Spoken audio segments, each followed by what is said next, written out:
এখন আবার কে বেরোলো? সুদাম, তোমায় না বলি বুঝি সব বেরিয়ে যায় হুটহাট করে?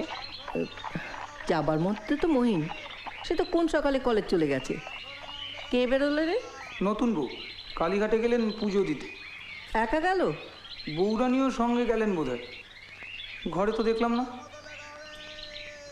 বাড়ির বাইরে গেল, আমায় বলে অবধি গেল না? ভালো করে খুঁজে দেখ তো একবার। অন্য মেয়ে হলে বউয়ের গয়না ভাঙিয়ে গড়িয়ে দিত, ছেলের বিয়েতে আবার দুবার খরচা কি করে বলে?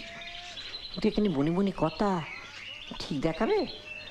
2 বাড়ি হোক 10 বাড়ি হোক, বিয়ে তো। মুখ দেখে নতুন মোটে কিছু দেবে না তা কি হয়? নিন্দে হবে। ফারপো বালা দাও, খুব সস্তায় হয়ে যাবে। এই তো আমাদের শ্যাকরা মাসে গড়িয়ে দিলেন বৌমাকে। ও, তুমি যাওনি? তাই বলি, এত সাহস হবে কোত্থেকে? কোথায় যাব? তোমার সই শুনলাম কালীঘাটে গেছে একা একা।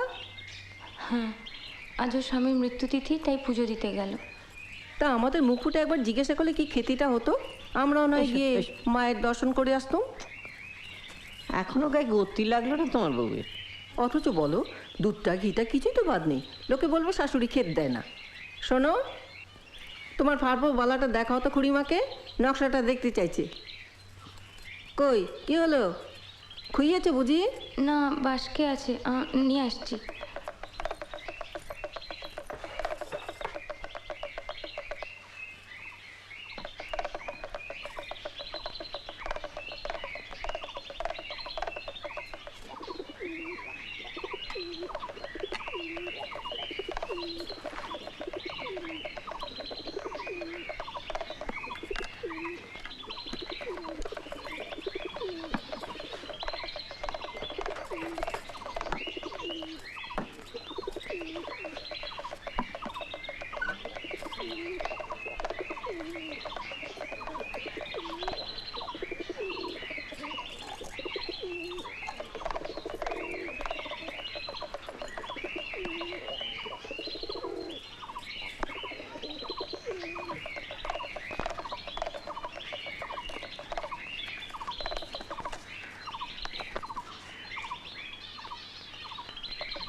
প্রেমাস্পদেশ।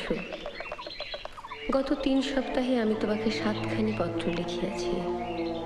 এই গণনা অভ্রান্ত, কারণ পত্র সকল আমার নিকটে গচ্ছিত আছে।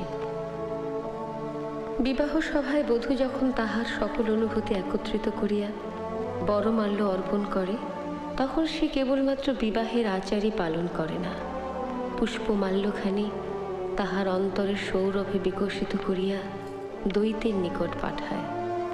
কোনো যুক্তিবাদী পাত্র যদি মালাবদন অনুষ্ঠান শেষে কণ্ঠ হইতে মাল্যখানি খুলিয়া ফেলেন, তাহাতে বিবাহের সামাজিক পর্বগুলিতে কোনো ব্যাঘাত ঘটে না, কেবল কন্যার অন্তরের অর্ঘ্যখানি অচরিতার্থতায় ম্লান হইয়া যায়।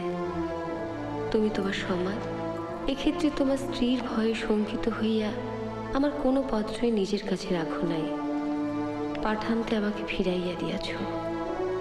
যে সম্পদ একান্তই তোমার, মহেন্দ্র কণ্ঠেই যাহার যথার্থ শোভা, তাহার স্থান হইল কিনা এই অন্ধকার অলঙ্কার কুঠুরিতে? আর আমিই বা কেন যক্ষিণীর মতো আমারই অনুভূতির বিশুষ্ক মৃতদেহগুলিকে অহর্নিশে পাহারা দিতেছি? অনুভূতি বলো আর পত্রই বলো, আমি তাহাদের রচয়িত্রী, তাহাদেরই অপমান আমার সহ্য হয় না।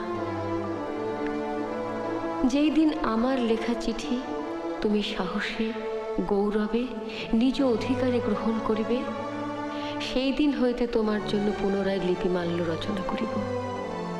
ততদিন না হয় তোমার অসহায়তা, আশঙ্কা ও সংকোচ হইতে তোমাকে মুক্তি দিলাম। ইতি তোমার অনুরাগিনী বিনোদিনী।